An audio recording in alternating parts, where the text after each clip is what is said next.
All right. Conditionality. So everybody's so excited about conditionality. Yay, conditionality. I've given you a document in which you can take notes. Hopefully that will help you follow along. I've done the beginning part of this longer sometimes. I'm going to do a shorter version. But I've given you all the materials you need to teach yourself conditionality. So this talk is structured into 4 parts. Why you should learn conditionality, kind of briefly. I think most of you already know why you should learn conditionality. The history of it, the reason that that's important is because it helps you understand where the controversy comes from and why some of the arguments are the way they are. Conditionality is kind of a weird thing. It's a little different than a lot of the other theory arguments in debate. Then I'm going to give you kind of the lecture version of a lot of my conditionality debating tips. There's 12, and there's a lot within that, but 12 kind of broad themes for debating conditionality better. And then I'm going to teach you how to teach yourself to be good at conditionality. But I think it's something that you could do just on your own time, even just with yourself, but certainly with your debate partner, just with one other person. You could get really good at debating conditionality without ever having to talk to me or ask me any more questions. So that would be good for me. So section 1, why should you learn conditionality? There are 4 reasons, which are previewed in your document. Number 1 is that in modern debate, it is a stock issue. It is more of a stock issue than the stock issue. Many more debates are decided on conditionality than are decided on significant harms or inherency. And it is an issue that is relevant in almost every debate. There are some debates that don't have conditional negative positions. But almost every debate on almost every topic, and if you stick with debate for the next 4 years or 5 years or 6 years, it's very unlikely that you will have very many debates in which conditionality is not at least part of the debate.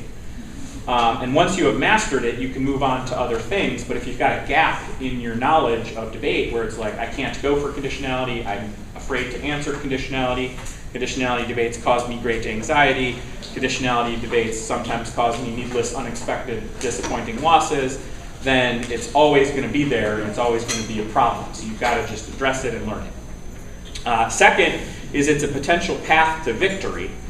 You can win some debates when you are affirmative on conditionality. Even a team that is not a big team that goes for conditionality a lot, and I'll have a warning in a moment that you shouldn't be one of those teams, you can win a few debates each year that you would have probably otherwise lost if you can become good at debating conditionality. And it's either because you were going to lose because your opponent was a lot better, or because your opponent implemented a strategy that without conditionality you were probably going to lose. On the negative, it's a way to protect a couple of marginal wins every year. There are 2 to 3 debates that you might lose in a season if you're negative on conditionality. And a lot of the time, those are particularly upsetting losses, because when the affirmative goes for conditionality, it's likely because you were winning other parts of the debate. So you had a good strategy, you gave a really good negative block, and then you lost anyway because they won on conditionality. Very frustrating. And so between AF and neg, it's a way to pick up a few wins a year. And why not try to learn something that'll pick up a few wins a year? It's not going to pick up as many wins as learning about the topic. So if your idea of preparing for the season is I'm going to get really good at conditionality, that is not a very good advice, but it should be part of your preparation for the season. Number 3 is that it's an effective deterrent. If you are known as someone on the affirmative that can't go for conditionality, the negative will take advantage of you by reading many conditional options, by being more liberal with their use of negative fiat and conditionality. They'll add planks that are conditional. They'll add a 2nd or 3rd option, maybe even a 4th option to their 1NC. They'll feel pretty good about adding a 2NC counterplan. They'll use some of the more extreme conditionality methods. And conversely, if you're known as a team that will push back and can do so well if needed to, then you dissuade the negative from being as aggressive in their conditionality or adding more things to the 1NC or of pressing the limits. And negative teams that are known for being very good, very detail-oriented, very no-nonsense, very to the point and effective in answering conditionality can have a similar deterrence effect on the affirmative. Affirmative teams just won't even bother trying to go for conditionality if they know that the negative has their stuff together, knows what's going on, is not going to get freaked out by it, just going to execute and win the debate. Number 4 is the warning. And the warning is that many students are very much too interested in conditionality. I would consider myself someone who's very interested in conditionality, the theory of conditionality, the history of conditionality. I'm someone who dislikes conditionality a lot more than the average judge.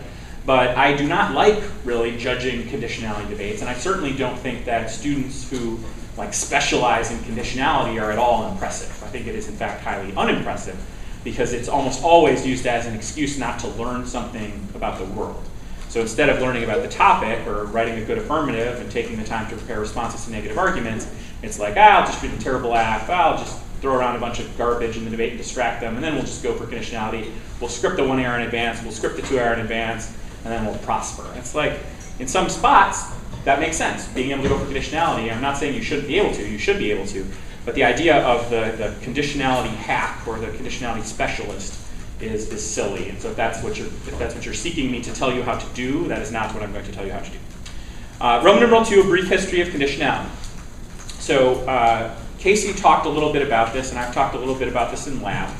But around the time that Erwin Chemerinsky was debating, actually, he was at Northwestern, was the height of the paradigm wars. And the paradigm wars were a time in debate, not that dissimilar to modern debates battle between topicality / framework and not being topical, so like the resolutional battles of the 2010s.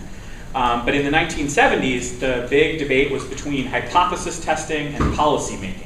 And the two big poles of that debate were Northwestern University hypothesis testing, led by David Zarefsky, longtime director, still dean of the communications school, one of the most brilliant debate coaches of all time, who coached, I believe, Erwin Chemerinsky. And Georgetown University, an all-time great coach, Jim Unger, who coached many great debaters. Tom Rollins, who we brought up 1 time, 3 times, top speaker at the NDT, including as a freshman. And Northwestern was on the hypothesis testing side. So they saw the resolution as a hypothesis to be tested. That meant that the affirmative introduced warrants or reasons for the resolution, and the negative introduced counter warrants or reasons against the resolution. And that was a pretty clean way of understanding the debate. There were no topical counterclaims. Those would have been affirmative. Conditionality was just part of it, because you could just throw out as many arguments on both sides as you wanted. And at the end of the debate, the judge would decide, are the justifications for the resolution, kind of tally up the points for the resolution, and then tally up the points against the resolution, and who wins. And so impact comparison was very big. Debating the case was somewhat helpful, but really you read a lot of counter warrants, you read a lot of disadvantages that maybe didn't link to any of the warrants that the affirmative provided, and it was just sort of a, let's do a bunch of tests, let's test a bunch of different topical plans, and if the weight of the evidence was supporting the resolution, then we would vote affirmative. If the weight of the evidence supported the negative, then we would vote against the resolution. So conditionality was just an intrinsic part of that game, uncontroversially so, just made sense that there was conditionality. The Jim Unger style policy-making paradigm, which eventually won, you don't really see many hypothesis testers these days. There's one judge who's still around who used to coach at Pace, Chris Wheatley, who I think is working in a school in Colorado, in Aspen maybe. But you'll still see him once in a while at a tournament, and you'll read his judge file, and like, interesting, a hypothesis tester, that's weird. But the policymakers won, and their point was that hypothesis testing model of debate led to too broad of a discussion. It didn't get down into the nitty-gritties of policy-making details. It didn't have a thorough test of a specific affirmative policy. And so it wasn't that educational. It wasn't that good in terms of deciding the truth of a resolutional proposition. And so they thought the way to affirm the resolution was to choose a topical example of it, to parametricize it, using that language that Casey mentioned the other night. And that then became the focus of the debate. So over time, the negative then was able to read topical counterplans. They had to read disadvantages to the plan. They couldn't just say, but here's another topical plan, and it's bad, so therefore vote negative. And so that competing policy paradigm or policy-making paradigm, which still survives, you'll still hear judges say, I'm a policy maker. That comes from Jim Unger and the paradigm wars of the 1970s. It's been a persistent controversy. Roger Solt, there's an article I included, I'll again mention the zip file in a moment, but Roger Solt has written some of the seminal articles about conditionality. He was a longtime debate coach at the University of Kentucky and a lab leader at the University of Michigan. And he said that conditional counterplans, the conditionality of counterplans, has been one of the most persistent controversies up to the time he wrote the article in the early 2000s in debate. It started in the 1970s. In the 1980s, it became a big issue. As the paradigm wars were being resolved, negatives who were in the policy-making system, they looked at the hypothesis testing debates that they used to have, and they thought, ooh, they had something there where the negative can say many things, and then they can take some of them back. We want that too. So we don't like most of that. Most of that is bad, but we do like that part. So let's do the policy-making thing. Let's play that game. Let's have our judges think they're policymakers. But let's pull in this thing from hypothesis testing. because I think that's going to be really good for the negative. And the reason it's so controversial is that the policy-making paradigm does not lend itself to conditionality intrinsically. It doesn't have to be part of the game, and in many ways it's contrary to the game, because the whole point of policymaking as a paradigm is that it led to greater depth of assessment of a specific affirmative policy. The reason that conditionality lends itself to hypothesis testing is that the whole point is to throw out many warrants and counter-warrants, and so it just feeds or fuels that way of evaluating the debate. But the conditionality debate has survived the paradigm war. So the war is over, but there's still this persistent controversy about the role of conditionality, which is a technique of hypothesis testing. None of you have probably ever debated in a round where you hypothesis tested or where your judge thought of him or herself as a hypothesis tester. But the fact that you're debating conditionality means that the hypothesis testers are still present in modern debate in that very small way. And that is somewhat interesting. Over time, some policymakers embraced conditionality. They started to apply policy-making reasons to conditionality, so they would say things that you still say now. Good policymakers will consider many options. Good policymakers will test ideas from multiple perspectives. Realistically, members of Congress have to defend their proposals against counter-proposals or amendments from all different perspectives, lots of different ones, sometimes even mutually exclusive ones.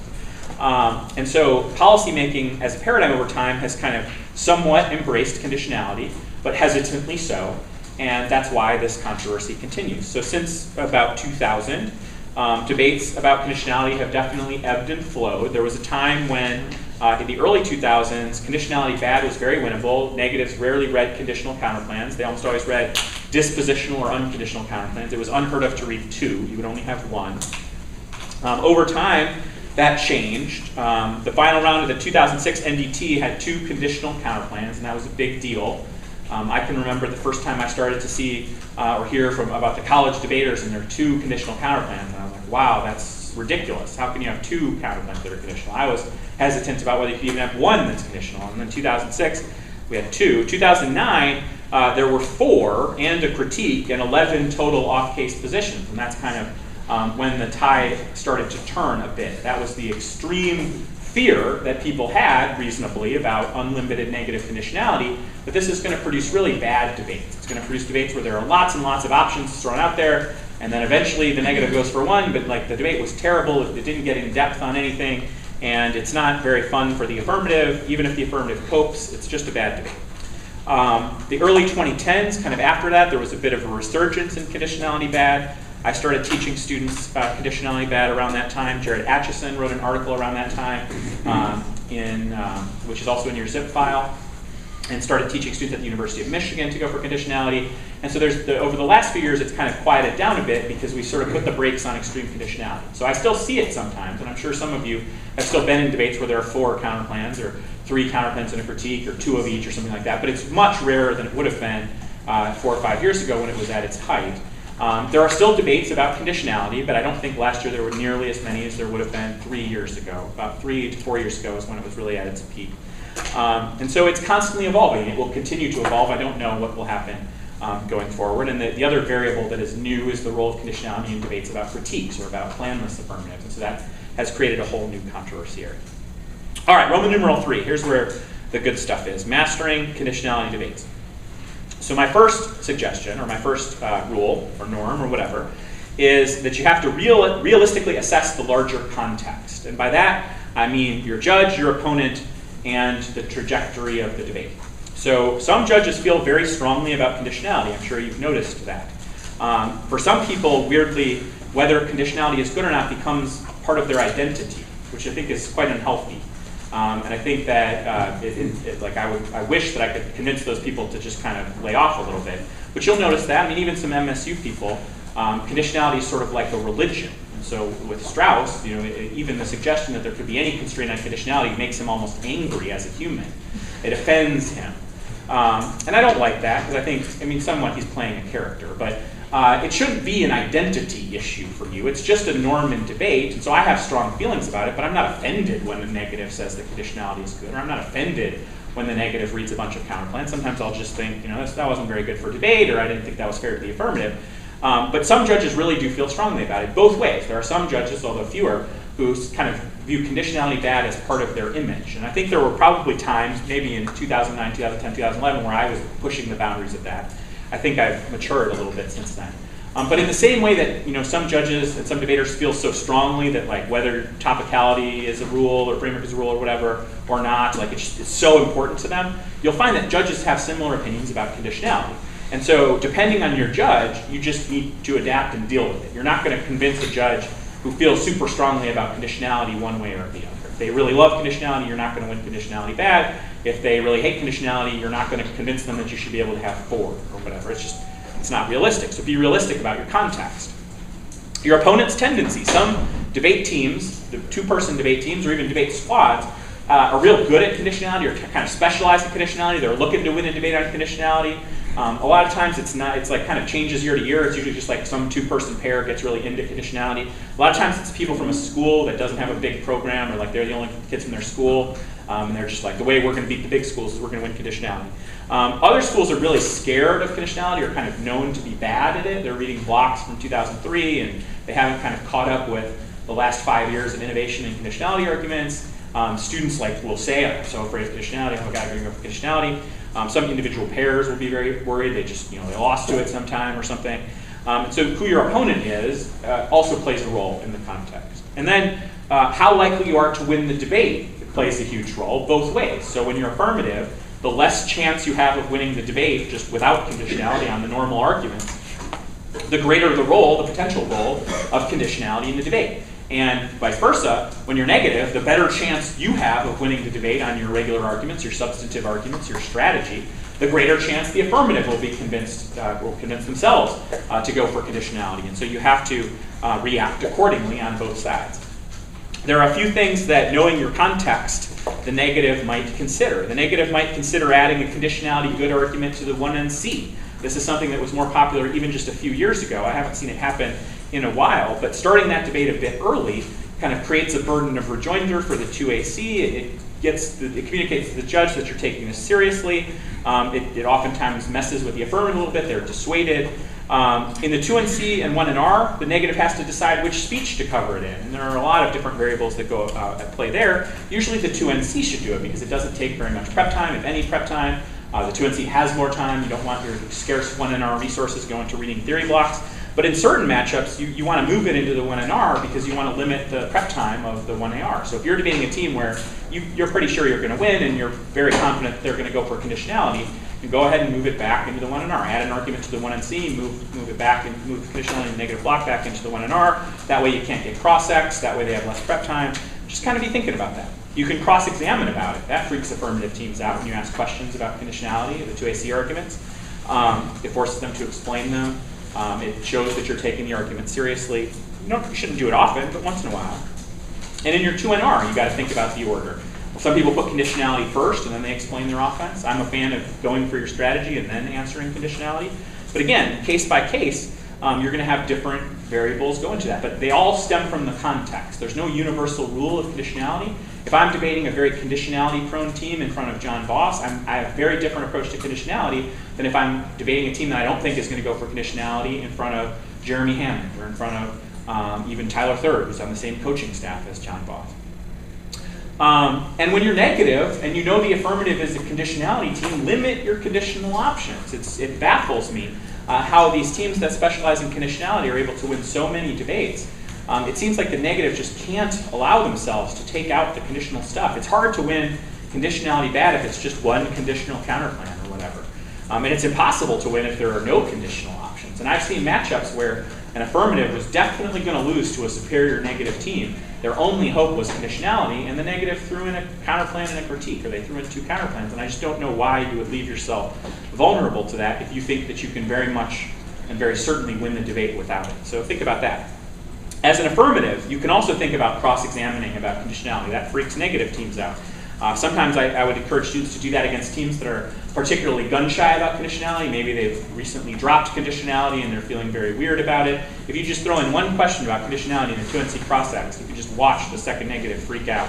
And then the 1NR will make more arguments about conditionality. And you just extend it a little bit in the 1AR and the 2NR. It's like, I will spend 3 solid minutes ensuring I do not lose to conditionality. You could consider a bigger 2AC. So the more important conditionality is, the more important it is to have a bigger 2AC. Your 2AC shouldn't be the same in every debate. It should be context dependent. If I have John Voss and I'm affirmative and I know the negative is pushing the limits a little bit and I'm worried that they have a strategy that we might not be able to defeat, I'm reading a little longer 2AC block on conditionality because I think maybe that's my best ballot. It could become my best ballot in front of this particular judge. If I have Dave Strauss as my judge, I'm not doing that. I'm probably putting a one-sentence conditionality argument in the 2AC because the negative is going to have to spend some time on it. But if I have to, I'm just taking it out because I know I'm not going to win that. You could play around with where you put it in the 1AR order in the same way that the negative can kind of limit the 1AR's prep time. The affirmative in the 1AR can limit the 2NR's prep time. So if you do conditionality later in the order, the second negative has a lot less prep time. So think about that. And then there are kind of two types of going for conditionality. So there's like the normal thing, which is not one of the two types, where you extend it for 35 to 45 seconds. It's sort of a last ditch option. It's mostly just there to pressure the 2NR because you think you can win the debate without it. To really go for it, you've got to choose one of these two things. So I would call it the 4-in-1 1AR. So not that long ago, before modern speech times, rebuttals were only 4 minutes. And affirmatives won. It wasn't a crisis. Like they ended up changing the rules because they thought the 1AR was a little too hard. But just win the debate in 4 minutes and then treat it like it was 1980 where you only got a 4-minute rebuttal. And then your last minute, you win conditionality. Or you could decide to go all in on conditionality. You have to answer topicality. But just go all in. You're going to lose. That's your best chance. You go all in. And again, that would happen. Maybe I would suggest one of our teams at Woodward, we have a bunch of teams. So if we had 3 good varsity teams, maybe I would suggest a total of 2 times in an entire season. So I'm not talking like 3 times a tournament. I think if you're doing that, it just means that you're terrible at preparation, your arguments are terrible, you're not putting in the work to put yourself in a position to win as the affirmative. If it basically becomes, hey, what affirmative is, peninsula reading, it's like, well, it doesn't really matter, their affirmative is conditionality bad. That's not a good statement about this affirmative team, so don't be that team. Second, prepare thoroughly. There are 3 parts to this. The first part is figuring out your background knowledge and understanding the arguments, and that's something that you can teach yourself. This lecture will help with that, hopefully. This theory article zip file has 5-ish seminal conditionality theory articles. If you haven't read them, you really don't deserve to ask any questions about conditionality because there are so many answers already in there. And the conversations go much better when you've read that and you're like, hey, when Roger Schultz said this about conditionality, or when Jared Atchison said this about advocating permutations, what about this, or whatever. But read that. Those are all really good. They're all going to really help you understand conditionality debating. And you just kind of, by doing that and by looking at some of the other stuff in this document, you just got to have a sense of what we're really debating about. Too many students approach conditionality from the perspective of their own self-interest and not just kind of appreciating and understanding the argument for what it is and what the controversy really is. Once you understand the controversy sort of dispassionately, you might have a strong feeling about it, but really I don't understand why any student has a strong feeling about anything. You all have been in debate for like 5 minutes compared to those like myself who've been doing this for like almost 20 years now. And you don't deserve yet to have a really strong feeling about something. And I think it hurts you in debate because you start to develop like, you think this is definitely right, and then you want to go to war with the judges who don't think that, and it becomes a very personal thing for you. And I think that hurts because then you don't really understand the controversy. There are good arguments on both sides of conditionality. I happen to have my opinion about that, but I certainly appreciate the arguments on both sides. And I think there are a lot of students who do not do that. They're either like, of course conditionality is great, I'm a second negative. Or of course conditionality is terrible, I don't think the negative should exist. That would make it a lot easier, I'm a second affirmative.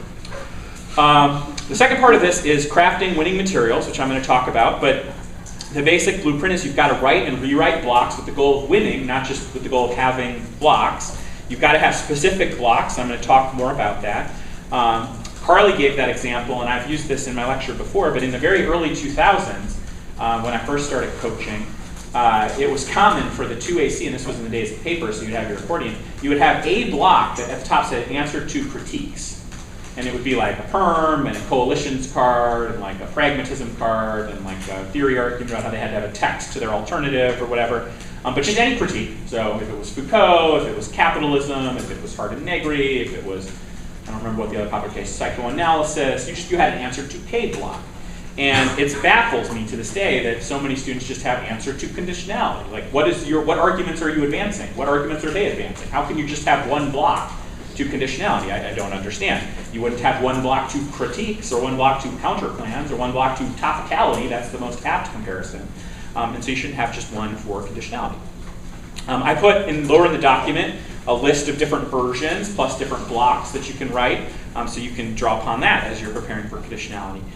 It's important to have modular materials that you can plug and play different aspects. You don't want to just have your one long one or like two long ones. You want to have lots of little ones. Depending on what the affirmative says, and depending on what you're doing, you plug in the appropriate ones, both af and neg, to respond to the other side's arguments.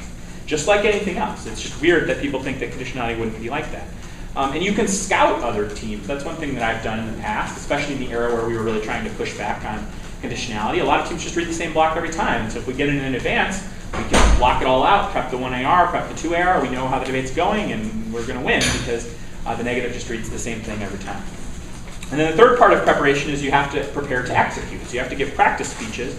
And reading theory arguments well, reading theory blocks well, is a skill. It is a talent that is hard. And most students are bad at it because they read theory blocks as if they were cards. So they don't have any intonation, they don't have natural pauses, they're not communicating clearly, and it makes it very hard to understand what they are saying. So don't do that. And practice with a judge, either a coach or an alum or a friend on the team, a teammate, and have them flow you and watch what they write down, and then revise and rework your delivery and your material until you are flowable. You'll hear a lot of judges say, I don't like judging theory because it's not flowable. I don't like judging theory because it's just blocks being spewed back and forth. I never understand what anyone's saying. And that's a fair criticism. And I think you have to understand that. A lot of you are in denial, but it's just because you're unwilling to even think about it. But you watch debates where the other team is reading theory blocks, and you have no idea what they're saying. You have to look at the speech doc. And then you get mad if they don't put in the speech doc. They should. But the reason they don't put it in the speech doc is because everyone knows that it is incomprehensible, and you can't know what it says unless it's written down. So you got to practice that so you can overcome that, so that when you're debating theory arguments, your judge is like, oh yeah, I understood all of those arguments. That was very good. I could certainly flow that. Very good job.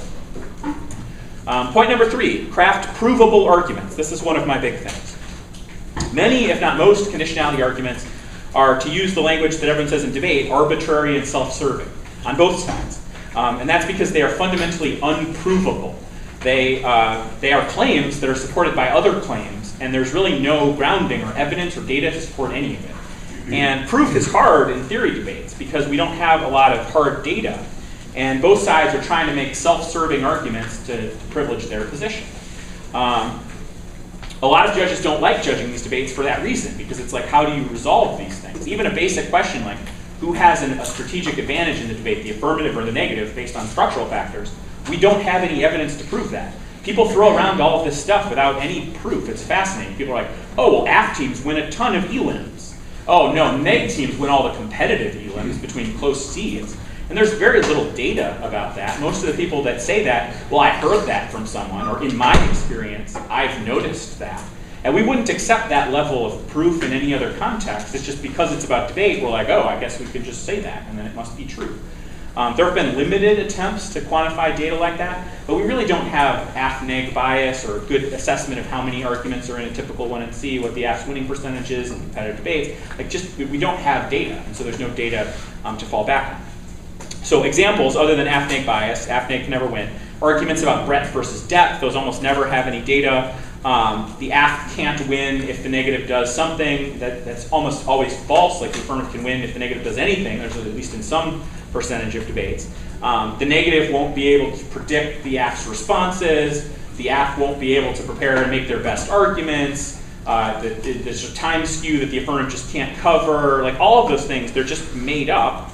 If the debate's not fair, everyone will quit. Well, clearly not. And so there's all these arguments that are being thrown around that don't have provability. And so I encourage you not to make arguments that are totally unprovable. You should instead try to make arguments that acknowledge what we do know about conditionality. And there are things that we do know about conditionality that don't require hyperbole and exaggeration and just sort of freaking out about things. So we know that conditionality lowers the bar for what gets into the 1NC. That is just factually true. When you get a second one, then that means that it's your second best one. We know that it creates more complicated debates. That's just a fact. We know that it makes the debate somewhat to a lot harder for the affirmative. Often it's because the strategy that the negative then deploys is more complicated. It can box in the affirmative in a sense in different ways. And I'll talk about some of the specific examples about that. So it either kind of forces the affirmative to into some position, or it prevents the affirmative from making certain arguments because they're no longer strategically valuable. It definitely results in later breaking debates because there's more stuff in the 1NC and then there's less stuff as we go. And there's other things too, and as we go through this, I'm sure there are other things that I will mention. But if you begin from those assumptions, which are just true, and then debate and construct arguments based upon them, you are going to create much more effective arguments than if you deny that those realities exist. So like the idea that the negative would defend conditionality by saying that it does not lower the bar to entry into the 1NC, I don't understand how anyone could find that persuasive, because definitionally that is what it does. Or if the negative says, no, it doesn't make debate any harder for the affirmative. Well, of course it makes the debate harder for the affirmative in some ways, but that might be good, that might be beneficial. And that doesn't mean hard debate is good debate. It means let's craft a realistic, provable argument about the effects of conditionality. There are also some things that conditionality definitely lets the negative do, and the negative just needs to accept this. So for example, the negative can impact turn an advantage and read an advantage counterplan that links to that impact turn, which basically transforms impact turns into conditional negative positions. They can do that. The negative can read a counterplan that solves ath link turns to a disad, which makes a disad conditional. Because even if it is straight turn, the negative extends a counterplan that solves that link turn, so now the disadvantage is conditional. That is true. They can introduce opposite counterplans, like politically opposite counterplans, or an opposite Pratikin counterplan, depending on how tangible the alternative is, that creates possibilities for cross-application. So the example we've played with this summer is the banned private schools counterplan and the school choice counterplan. It takes away some affirmative responses, but that could be good because it requires the affirmative to defend the plan itself and not just kind of a general direction of policy. Same thing with making impact turns or disadvantages conditional. That's not necessarily bad. Some of you, I think, are immediately like, oh, that is bad. Well, it's debatable. You know, I think it could be bad, it could be good, it depends on the arguments. But these are realities. These are not things that you can wish away with aggressively worded theory arguments, because that is just wrong. Those are the things that conditionality allows. Looking back on debate, just in the time that I've been in debate, the increase in conditionality has changed debates. It's changed the way the affirmative responds to positions. It's changed the development of the negative block. It's kind of changed when the depth in the debate occurs. It definitely changes debate. And to deny that it changes debate and to make your arguments on that basis, I think, is very unpersuasive, and it's wrong, and you should strive to be right in any argument that you make. That doesn't mean that you have to believe conditionality is bad to go for it, or believe that it is good to defend it, but make the best case for each side. Make the realistic case. There are two kind of takeaway lessons from this, which I've already said, but I want to reiterate. The first one is that you should ground arguments in a realistic assessment of the effects of conditionality.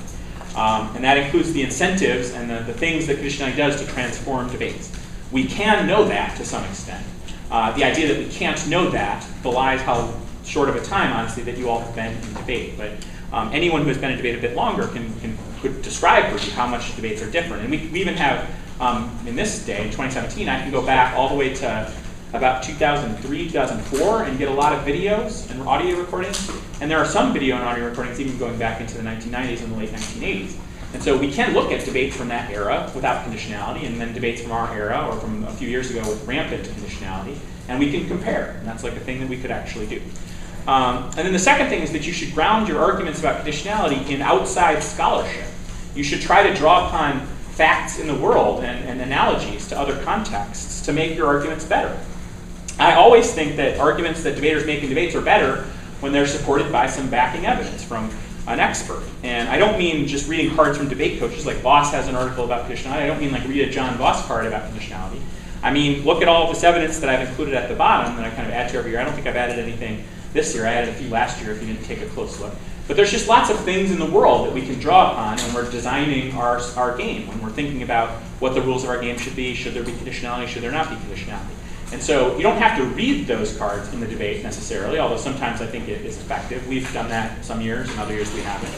But think about it and try to be creative and develop really good arguments. Don't just fall back on circa 2003 hyperbolic assertions about neg flex and all that kind of stuff. So that leads me to point number 4. Make sophisticated arguments. There are a stock set of conditionality arguments that have existed for a very long time, nearly the entire time that I've been in debate. And so I've listed them in your document. It's conditionality threads circa 2003. And conditionality threads circa 2003 still make an appearance a lot. A lot of you are still reading conditionality blocks on both sides circa 2003. It's because some of these arguments are good. If you read the Roger Schultz argument about logical limited conditionality, some of these really are the reasons that conditionality is either good or bad. But I think by themselves, they're pretty stale, and a lot of them have just sort of transformed from real arguments into these just buzzwords that are thrown around. And so a few years ago, I tried to rewrite some of this stuff, and I tried to write some different arguments and give some new labels to some arguments. And there's the danger, of course, that those arguments will also become buzzwords. And it's been fascinating to watch what sort of just started at the HSS during the summer, and a few teams went out and did it. And by now, like a lot of you have never heard me talk about conditionality before, but just the blocks have kind of disseminated. And so you're using all of these buzzwords that I've created. And in some ways that's good, because the quality of conditionality debates is better, I think, on the whole, at least the good ones. But the danger is that we're going to end up in the same place we were before, where these are not really arguments. They're just sort of mock caricatures of arguments or stand-ins for arguments. And the students don't really know what they're saying. And so my best advice is to just make good arguments and then give them good names. And if that's a name that already exists, that's fine. But oftentimes it's helpful to have a slight twist on the names. And so I came up with a bunch of slight twists on names, and I came up with a bunch of interesting arguments. And so if you look at conditionality thread circa 2017, this gives you kind of a new toolbox of arguments that I've conceptualized. And all of them require more explanation, and they require adaptation to different circumstances. But this will give you a new, better vocabulary to discuss conditionality with more depth and more consistently with the way that these debates really play out and with the real controversies at hand. I don't think that just saying neg flex and logic and skews are inevitable and all of that, I don't think that's a very good defense of conditionality. I think you need a much more robust defense of conditionality.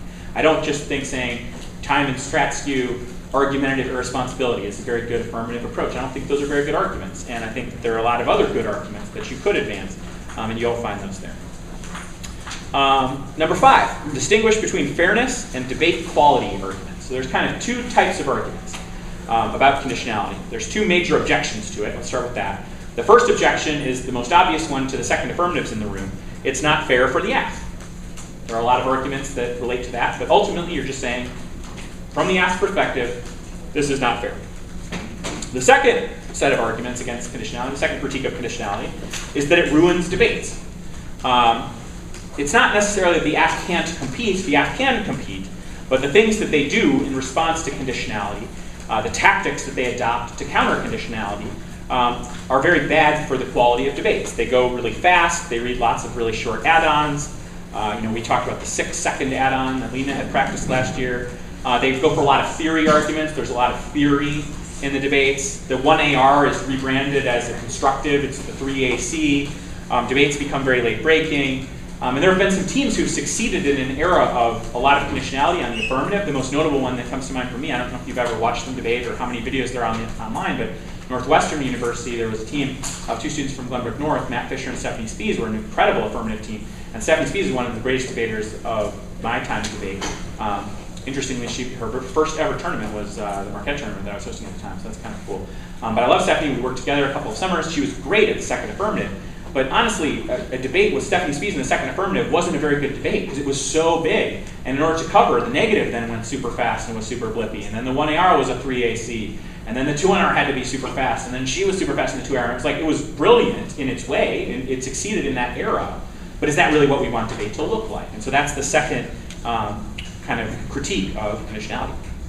Both of those arguments can be persuasive depending on the context. And like framework/topicality, we've listened to Vivith this summer tell us how it should be topicality and that you shouldn't make framework arguments. And then we've listened to Abuli who said you should make framework arguments, you should never say topicality. And in the same way that there's like a paradigm war between people about what kind of arguments you like on topicality/framework or what arguments you don't like, there are similar issues or disputes between judges and debaters and coaches and whatever about conditionality. Do you think the affirmative should make fairness arguments? Do you think the affirmative should make quality of debate arguments? I tend to find both of them pretty persuasive, but I kind of find the second one more persuasive because in my experience, a really excellent second affirmative like Stephanie Spies can thrive in an environment of hyper-conditionality. It's just that I don't really want debate to look like that. And if everyone had to be Stephanie Spies, I just don't think the debates would be as good. And most people can't be Stephanie Spies. She was a once-in-a-generation affirmative talent. Or Andrew Arsht was a once-in-a-generation affirmative talent. Similarly, that Georgetown team was so incredible on the affirmative. There's also then, similarly, two negative approaches to conditionality, or two negative defenses of conditionality. The first one is that conditionality is kind of a necessary evil in order for the neg to survive in debate, in modern debate. It's the opposite of the apps fairness argument. It's a counter-fairness argument. It's that without conditionality, being negative is too difficult. Being negative is too hard.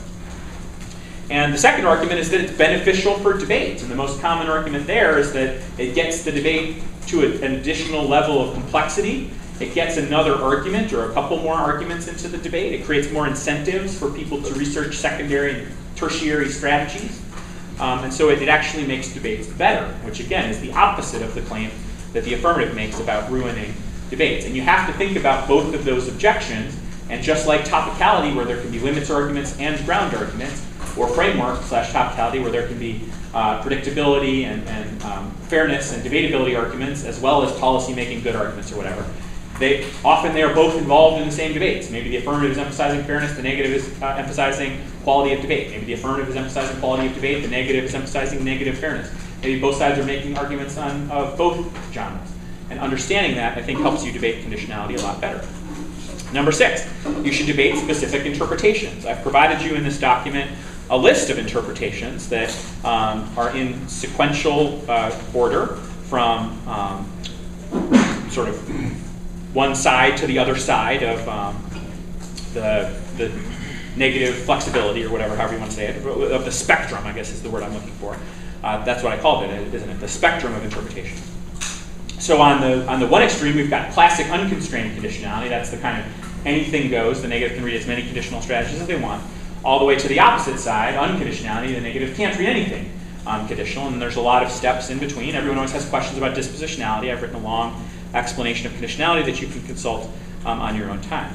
The conditionality is a lot like the term critique or the term counterplan or the term topicality. Like I said before, it's a broad area and it's not a specific thing. So you have to tailor your arguments to the specific interpretation of conditionality that you are debating. So if the negative, if you're negative and the affirmative says that the negative should not get any conditional options, you have a set of arguments available to you.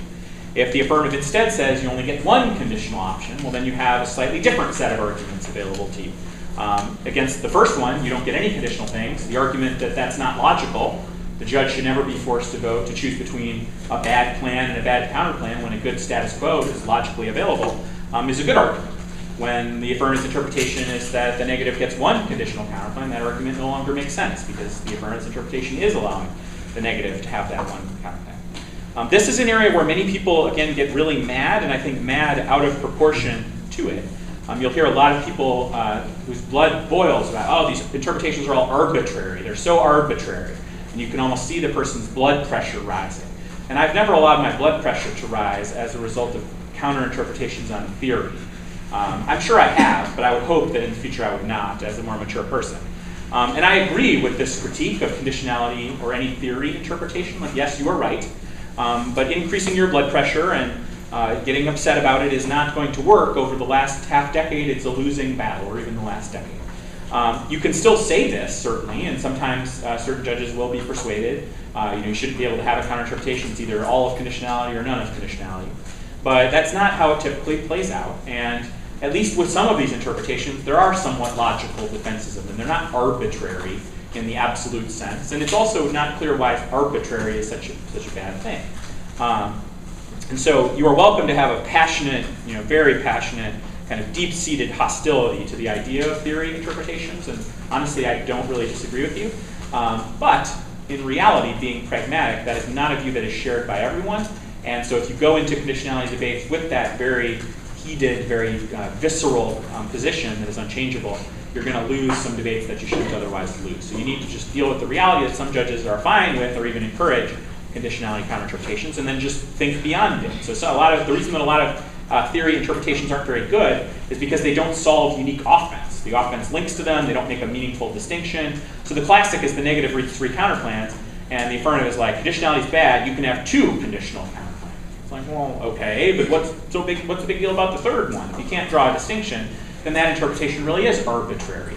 But if, for example, Roger Stoltz's logical limited conditionality theory If the affirmative is like conditionality is bad, you should get 1. That's logical because it is reciprocal. The affirmative gets the plan and the permutation, the negative gets the counterplan and the status quo. That's not really arbitrary. That seems well-reasoned. And some people get very mad when I suggest that, so I don't want you to say that in wrong company. But some people at this very camp. But it is the reality, and so just know that, and so figure out how to debate different interpretations. Don't go into the debate needing to burn the interpretation house down in order to win. Number 7, design winning strategies. Many conditionality arguments are incomplete because they lack a warrant or a reason. And obviously arguments on conditionality do need to be very brief for logistical reasons, but they also need to be complete. And so you can't leave conditionality arguments incomplete. A lot of students conceptualize conditionality as a pure coverage game. It's a game of do you drop something. So here's how this plays out in your head. The 2AC says conditionality. They don't put it in the document. They try to memorize it. They try to say it when the other team is distracted. The whole point is, let's hope the negative drops it because then we will win without winning. Then we can go home at night and feel great about ourselves because we've accomplished so much today. The negative answers it with a really long series of sentence fragments because they hope that the affirmative will either just see this wall of nonsense and think, that's too hard, because again, our whole goal as affirmative was just to win without accomplishing anything. And so we're just going to give up on it. We'll try something else. Maybe we'll extend our intrinsicness argument. Or that if the affirmative does try to do battle with this wall of fragments, that they're going to miss a fragment. And then the 2NR will say, exasperatedly, they can't go for conditionality when they drop the 4th sentence fragment. Neg flex outweighs F ground. That's game over, or whatever. And again, they would like to win that without ever having to explain that argument, weigh that argument, assess competing arguments, do any reasonably intelligent human activity.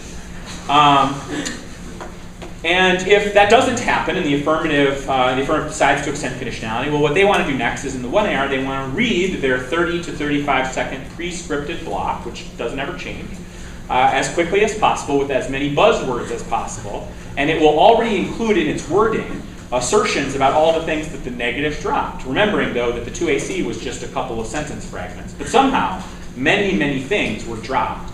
And so you have to say that aggressively, hoping that either the 2NR will drop it again, make a mistake, and again the affirmative will win without accomplishing anything. Or that the 2NR will be afraid and like, ooh, this has not gone away yet. I would have liked for this to have gone away. I attempted to make it go away with my wall of incomprehensible noise, but here it is still. And I haven't really thought about how to do this here. And that they will spend too much time addressing conditionality such that they have dropped something on the rest of the flow. And then at the end of the day, again, the affirmative can say, aha, we have automatically won. Again, we have accomplished nothing, but aren't we proud?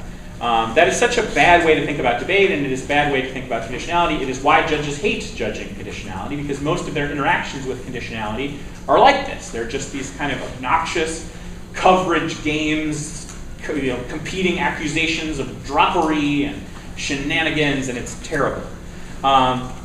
In the same way that you would plan out a winning strategy in a debate when negative, your counterplan and your disad, and your case arguments, and if they say this, here's what you got to say, and here are important framing points.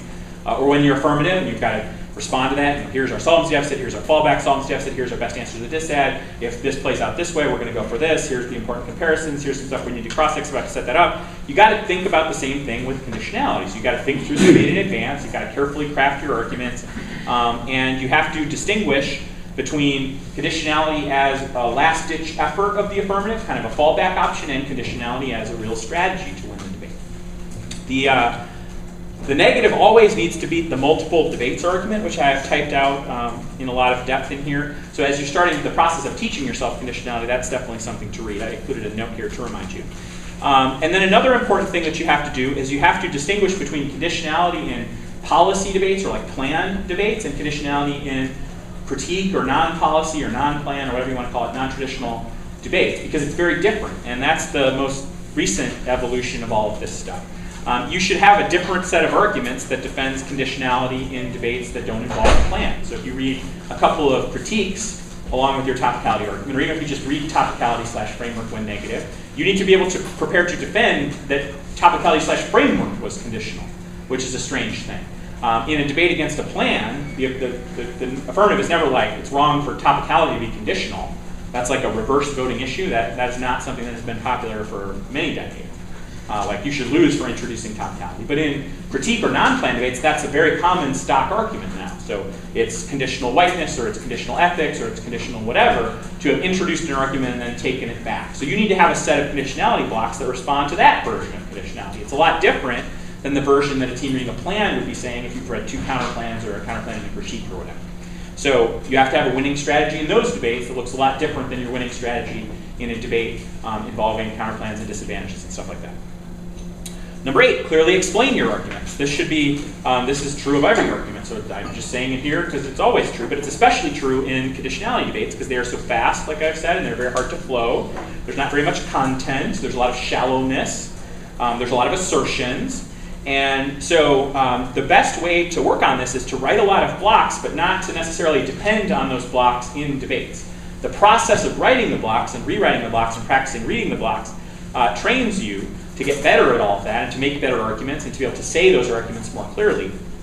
But a lot of times if you're good, you can debate mostly off of your blocks in the actual debate, but you just know the arguments really well. I'd often still have them up in front in case you have one of those moments where you just lose your mind and you just lose track and you just need that support system. But a really good conditionality debater can mostly debate the argument without really looking at the blocks. Maybe they need a brief reminder from a bullet point or something, but a lot of the arguments are just spoken. And that's a lot easier for judges to understand. You'll have a tendency to speak more clearly. You'll have a tendency to speak slightly slower with more natural pauses. I'm giving this lecture based on some notes, but I'm not just reading it as if it was a debate card, and that's why you're able to understand me. I'm also establishing structure, and I've shared my structure with you, but you do the same thing in a debate round. You're communicating the structure that you want the judge to use or follow and write down. Some students I've seen, I don't know if this is still a thing, but some students used to try to memorize their conditionality blocks. I always was somewhat entertained by this, and I thought it was somewhat cool, like that you could. That does require some degree of intelligence, I guess, and at least hard work. But I don't think that it is very useful or realistic because you can usually only memorize one set, and my whole point is that there shouldn't just be one conditionality argument for the affirmative or one set of conditional arguments for the negative. So don't do that. The other thing that you should not do is pre-script your entire speech. You can do that as a practice exercise, but you should never go into a debate with everything pre-typed out. That doesn't make very much sense. And you especially should not do that and then read it as fast as you can. That's what a lot of students do, and it is obvious that that's what you're doing. And so it gives the judge an easy excuse to be like, whatever, that was all before the debate. You could have said that no matter what they had said. They could have said conditionality is good because Baudrillard, information is an illusion. You would have just said the same thing. You responded to nothing that your opponent has said. So I don't think this is very good. It's just too easy for them to do that. And so if you're answering conditionality, it's better to have less arguments that are more well-developed, that are flowable, that are kind of good. And when you're going for conditionality, it's better to have less arguments that are flowable, that are good, and to not think about winning conditionality via winning this kind of simplistic, childish coverage game. Number 9, debate the role of the judge/ballot, which is sort of the same thing. This is a more sophisticated way to debate the voting issue, and it imports the language of the critique, so the role of the ballot in a theory debate is like the role of the ballot in the critique debate. That's something the judge will sort of intuitively get. I've kind of just created or disseminated this theory that there are sort of 2 ways to approach it. The first is judge as norm creator or norm setter. That's when the judge thinks of themselves as someone who's determining best practices for debate, trying to decide how debate should be, what is the best way to design debate as a game, and that would be associated on topicality with like competing interpretations or best definition standard. And then the second way to think about the judge is as a referee or as an umpire or as an enforcer of basic rules, not as someone who sets norms, but instead just kind of calls fouls or preserves fairness and preserves debatability in the extreme instances. So if the affirmative was harmed in this debate, the judge's role is to say, that was a foul negative. You're going to lose this one, unfortunately. You violated the rules a bit too much. But not to say, there was no harm, no foul in this debate, but in other debates I can envision this interpretation of conditionality being really bad for the affirmative or for debate, so I voted affirmative because I'm just trying to endorse my vision of debate. This debate was a referendum on how should debate be. And those are the 2 ways to think about it. The reason that I don't think you should just say reasonability and competing interpretations is because those terms have meaning on topicality, and they don't mean exactly the same thing on theory. And so I think you should just say something different for the sake of distinguishing. And also because there are weird cross-applications from topicality. So you should try to narrowly make topicality-related arguments on topicality and narrowly make theory-related arguments on theory. Once you mix them or speak too broadly, you start to create strange interactions. And so in the negative, like concedes T, and they say, concede reasonability. That means we can be reasonably conditional. And like clearly those things are not related. But depending on the wording of the 2AC argument, the wording of the 2AC argument on topicality could be something like, any theoretical stuff distracts from the substance. We should only ever be debating about the substance. Well, then that does sort of answer conditionality. Or on conditionality, the affirmative's argument, their role in the ballot could be, the judge is a referee or a norm setter, and maybe if they go too grandiose, or the judge is a norm setter, if they go too grandiose into that, then the negative can grab that language and use it on topicality. They can say, well, you said that the judge should set the curriculum for all of debate because that's their role in every debate. And so why be reasonable on topicality when we could instead say that you can't have a subset affirmative for the rest of the year? That's a great thing for you to do. That would do a lot of good for the community if you did that. So just make narrower arguments. One of the big things that students mess up in theory debates and topic debates is they speak hyperbolically. They want to make the broadest, strongest claim possible because in the moment they think that that is a better claim. But that claim is too broad, and it's not something that you can really support, and it gets you into trouble in other places. Number 10, assess strategic interactions. I've already talked about topicality. That's the big one, reasonability and conditionality. The second one is intrinsicness. Casey went over this in the seminar the other night, so I'm not going to rehash it. But the classic thing that happens, I guess I will rehash it. The classic thing that the 2AC says is they say conditionality is bad because of time and strategy skew, and you're a bad advocate.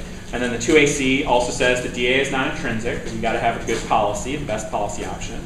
And then in the 2NC, on conditionality, the negative says, well, we need a best policy option. That's more important than fairness, and skews are inevitable. And then on DA non-intrinsic, they say, well, that's not fair. That would ruin all of our ground. You got to be fair, even if it's not the best policy. And so then the 1AR on intrinsicness says, well, concede that the thing we're looking for is the best policy option and cross-apply that to conditionality, or vice versa. Concede arguments on conditionality and cross-apply them to intrinsic. So you got to be careful. And again, it's the same lesson. You got to make narrow arguments that only defend the thing that you're talking about. Don't unnecessarily widen debates. You think that you're showing strength by widening debates. You're really just showing a lack of strategic understanding. You're being too risky, and you're being too hyperbolic. The last thing that there's interactions with are other theory arguments, like plan-inclusive counterplans, plan-contingent counterplans, some kind of critique alternative style arguments. There's often arguments on those flows that might have some relevance to conditionality. The affirmative can often exploit these by narrowing their conditionality argument to be specific to a certain type of counterplan. So like a conditional consult counterplan is much worse for the affirmative than an unconditional consult counterplan, because against an unconditional consult counterplan, the affirmative can choose to read a bunch of say-no evidence to get their case back. And the negative can't kick the counterplan, so it doesn't really help the negative that much. But when the consultation counterplan is conditional, and the affirmative does that, the negative can just kick the counterplan and say, thank you for reading a really good link to the relations DA. We'll now go for the relations DA. So different counterplans, PICs have similar issues. Different counterplans, if conditionality is a thing, become much more strategic for the negative, much more strategically damaging to the affirmative. And so you need to be aware of those interactions. Number 11, compare impacts and internal links. It's very hard to have an external impact in a theory debate in the same way that you seek to have an external impact in a traditional disadvantage-advantage debate. Your terminal impacts are almost all the same. It's education and it's fairness. And really, I like to think about it as sort of three categories of impact. There's content education stuff. That's about the actual stuff we learn about, the curriculum, the content, the topic knowledge, all that. There's skill education. So it's like, what skills do we develop from playing this game? And why are they good? And then there's gaming impacts, which are fairness impacts. Like, is this game fair? Is this game fun? Is this game something people are going to want to play? And arguments like education outweighs fairness or fairness outweighs education are really hard to ever win because, of course, both things are very important. And the question is how much fairness versus how much education? What kind of fairness? What kind of education? Not just fairness and education in the abstract, because that's such a circular thing. You've all had those debates, and you get very heated, and depending on what side you're on, you feel passionately about it. But of course, the only reason we have debate is to educate people. If it was just a pointless game, no one would come to debate camp. No school would fund this, for sure. No parent would want to pay a bunch of money for you to spend 7 weeks playing a pointless game. But the other side has merit too. If this game was just educational and we didn't care about fairness, who would want to play this game? That's just school. And you already go to school. And why would you sign up for a 7-week additional school course where you just studied whatever the topic was? You're not going to do that. So of course both sides' arguments have merit, but that's never the choice. We're never choosing, should we have an educational activity or should we have a fair activity? Which one is more important? And the arguments that try to support those are so preposterous. It's like, well, if the game wasn't fair, we'd never learn anything. Okay. Well, if the game was uneducational, then who cares if it's fair? Oh, okay. Brilliant. So don't make those arguments, make more sophisticated arguments. It's like you were debating the spending DA and the aft read a link term. So the whole debate is about, we kind of take for granted that the economy is good, economic growth is good, and then we have a debate about who has a better internal link to the economy, whose internal link is bigger, whose internal link is faster, whose internal link is more important compared to the other one, given other things we know about the economy. There's different things that are part of the economy, so there's the federal debt, there's the stock market, there's consumer confidence, there's inflation, there's our credit rating, there's all these things that play, unemployment, all these things play into the economy, just like all these things play into fairness or education. And I break it down into the three, but you get the point. If you conceptualize conditionality debates like they are internal link back and forths on disadvantages versus advantages, something like that, I think that'll help you debate them better. But in every debate, you're doing comparisons. You're comparing a risk of this to a risk of that. It just so happens that in conditionality, they are risks of like in-round debate things instead of out-of-round real-world things. So we're not weighing economic decline against increased educational attainment and reduction in inequality. We're comparing a decrease in fairness and making the game more challenging to the affirmative versus encouraging introduction of more innovative negative research options, which broaden the curriculum and challenge students to keep up and do more research during the year. And so it's marginal returns. And so that's what we debate about. Number 12, and the last one, is make choices. Just like in a regular debate, you can't go for too much. A lot of conditionality debates are bad because they start kind of small and they sort of stay the same way and they expand in the negative block and then they just kind of stay big throughout the rest of the debate. So the negative is still just extending all of their arguments. And the 2AR is extending all of their arguments. Usually the 2AR is making up a bunch of new ones. And that's how it plays out, but that's not good. You should identify your best impact, your best scenario, your best module, whatever you want to say. You should profile it, and then you should compare it to their modules. And so that's what the 1AR should be doing. The 1AR should be collapsing, just like you would be collapsing on a disadvantage or collapsing on a topicality argument. The 2NR should be collapsing, settling on their best module, starting with their offense, doing their explanation of that, comparing that to the affirmative's possible modules, preempting the affirmative ballots, then debating the line by line with thoroughness and detail orientation. And just like in any other debate, you have to write comparative ballots as you're going. You're writing a comparative ballot for the aft, you're writing a comparative ballot for the negative. If you're affirmative, you're unwriting those potential negative ballots. If you're negative, you're unwriting those potential affirmative ballots. It's not any different than any other debate. It just is a different debate. And the last thing about making choices is that oftentimes admissibility concerns crop up in conditionality debates for obvious reasons. One of the most clever affirmative arguments that I've ever heard, and I don't remember if this was my idea or if I heard someone else say this, but for a little while it had its day, where the 2AR would sort of justify their late-breaking arguments by saying, well, we couldn't really say these things until the 2AR because of conditionality. So you can't hold the line on new 2AR arguments because conditionality changed the early stages of the debate, and so we had to wait until the 2AR to kind of fully develop these arguments. It's like if the affirmative wins the thesis of their position, oftentimes that's true, but it feels so wrong. So that was always kind of a clever one. But the affirmative should be developing, kind of accusing the negative of being responsible for the late-breaking nature of a conditionality debate, if that's true. The negative should be accusing the affirmative of having a late-breaking debate. Both sides should be debating about the admissibility of certain threads. It's helpful in the negative, in the 2NR, to say, the 1AR included 3 arguments on conditionality, this, and this. Any other argument is inadmissible, and then answer them. But just help the judge out, because the way that conditionality debates tend to go, unlike every other debate, is they start kind of small, then they get up here, and then they just stay like this until the 2AR when they're like that. And so it's a totally different shape than any other debate, and judges have a hard time figuring out what's admissible and what's not. And people get mad about this, again, a lot of people get mad about this. I don't get mad about this. I try not to get mad about things. So those are my 12 tips. This last thing, for the last couple minutes, I want to tell you how to teach yourself conditionality. And like I said at the beginning, I believe strongly that any student who is motivated can teach themselves conditionality without ever talking to me.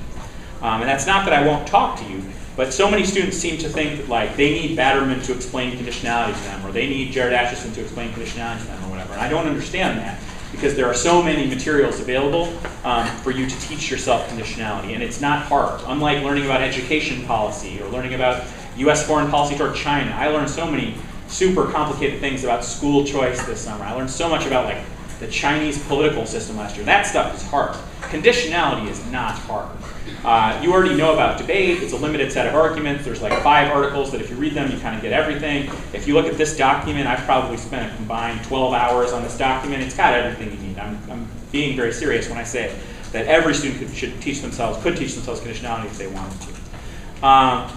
So the background information header in your document reiterates a lot of things I've already said. It's some stuff that I just don't want to talk about out loud because I'm bored of it, and it's much easier to explain in text than to try to say it out loud. And then there's always all these questions, like the dispositionality thing bothers me because everyone gets really heated about dispositionality. It just means what it means, but you don't need to debate about it in 2017, so stop worrying. So I've got a bunch of activities in the bottom. So I've got an interpretation comparison activity where you can develop arguments. So I've got your Circuit 2017 threads. You can kind of plug those in and adapt them to compare different interpretations. That'll take you a long time if you do it. You could then practice those, time them, do mini debates with them, with a partner or another student at your school. There's argument comparisons. I kind of gave you some of the important argument comparisons that you can practice writing and practice editing. That will both teach you how to do that process of argument comparison in a conditionality theory debate, as well as give you some of the most important ones that come up a lot. I've got this evidence analysis and application thing, so I've got a bunch of cards at the bottom of the document. I've gotten a lot of ideas from these cards. I'm sure a fresh look, I would probably get some different ideas than I've already had. But if you all are looking at these with fresh eyes, you might have all sorts of interesting ideas. No card is an affirmative card. No card is a negative card. They're just cards about things that I think, I've read them and I was inspired to think about something related to conditionality. Some of the cards could be used to support affirmative threads, negative threads, or both, or neither. But it's just an interesting thing to read through the cards and to be thinking creatively and in a sophisticated way about conditionality. There's the GFCA state final round analysis. I talked about this. I've done this in the past. It's fine, but it's not really a good use of my time because you don't need me for this. I've sketched the 1AR and the 2NC on conditionality. You can watch the final 2 speeches on video, which you can download from that link. Vivek Karthikeyan at the time from Chattahoochee is the second negative. Jordan Epstein at the time from Pace Academy is the second affirmative. These were 2 of the top 5 teams in the country that year, meeting in the final round of the state tournament. They had all of those 3 people, but not Vivek's partner, who'd been in the HSS that summer. I worked with them a lot on conditionality. This was kind of one of the first big debates that used my conditionality stuff. And I thought it was really excellent. I've said this before, I said this while Vivek was here, but this was the best second negative performance that I saw that entire year. Vivek was one of my favorite debaters. I always kind of really liked him as a debater. Not always, actually. Later. His early stages were a little questionable, which he will admit. But by the time he had gotten to this point, he was great, and he continues to be great in college. When you watch college debates of all of Vivek, I love all of them. I'm not sure that I've ever seen Vivek do something in a debate that I would be ashamed to have a high school student watch, which is wonderful. So Vivek is fun. Jordan is really good. I voted negative in this debate. I was one of the 3 judges. I forgot who the other 2 was. Maybe it says in here. But somebody voted affirmative. It was a contested debate. But it's a good debate where you can watch the debate play out. You can write your ballot. You can think about it. This is a little bit, I think I've added some things since then that maybe make it even better. But it's a pretty good debate to watch, and so you can do that. And you can just watch it and take ownership of your own learning. And then the last thing is I've sketched out how to do conditionality mini debates. Again, in some summers we've done these, but I just don't think that you should be paying for that, because I think that's something that you can do on your own time. And there's really little that I can add to this. Like everything that I know about conditionality, you've already seen, and it comes from these articles, and it's just not that complicated. And so a lot of you are looking for me to be like, Batterman, listen to our conditionality debate. Like, what is the thing that I need to say to win all of my conditionality debates? And I can just, there's nothing I can ever say. It's like, I'll say you need to be clearer. You need to condense down more. Like the wording of that argument isn't very good. Make it clearer. It's just like simple stuff, and you really don't need me to tell you that.